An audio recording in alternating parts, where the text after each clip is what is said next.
નમસ્કાર, થર્ડ આઈ એક્સપ્રેસમાં તમારું સ્વાગત છે। મારી ચેનલને લાઈક, શેર અને સબસ્ક્રાઇબ કરશો। ભાવનગર પોસ્ટ ઓફિસના પાસપોર્ટ વિભાગને ઈમેલથી બોમ્બ ધમકી, પોલીસનો ભારે કાફલો તૈનાત। એસઓજી, એલસીબી અને ડોગ સ્ક્વોડ સહિતની ટીમોએ સંભાળી પરિસ્થિતિ, રસ્તાઓ ડાયવર્ટ કરવામાં આવ્યા। ભાવનગરમાં આજે ચકચાર મચી ગઈ હતી જ્યારે ઇન્ડિયા પોસ્ટ હેઠળ કાર્યરત ભાવનગર પોસ્ટ ઓફિસના પાસપોર્ટ વિભાગને ઈમેલ મારફતે બોમ્બથી ઉડાવી દેવાની ધમકી મળતા તંત્ર એલર્ટ થઈ ગયું હતું। મળતી માહિતી મુજબ અજાણ્યા શખ્સ દ્વારા પાસપોર્ટ વિભાગને નિશાન બનાવીને ધમકીભર્યો ઈમેલ મોકલવામાં આવ્યો હતો। ઘટનાની જાણ થતાં સ્થાનિક પોલીસ તંત્ર દોડતું થયું હતું।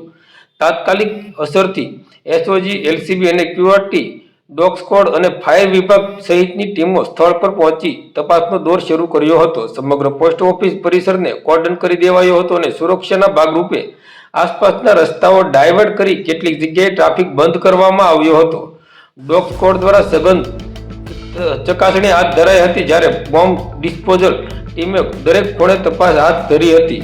હાલ સુધી કોઈ શંકાસ્પદ વસ્તુ મળી આવી નથી। તેમ છતાં પોલીસ દ્વારા સમગ્ર મામલે ગંભીરતાપૂર્વક તપાસ ચાલુ રાખવામાં આવી છે। ધમકીની આ ઘટનાને કારણે સ્થાનિક લોકોમાં ભય અને ચર્ચાનો માહોલ જોવા મળ્યો હતો।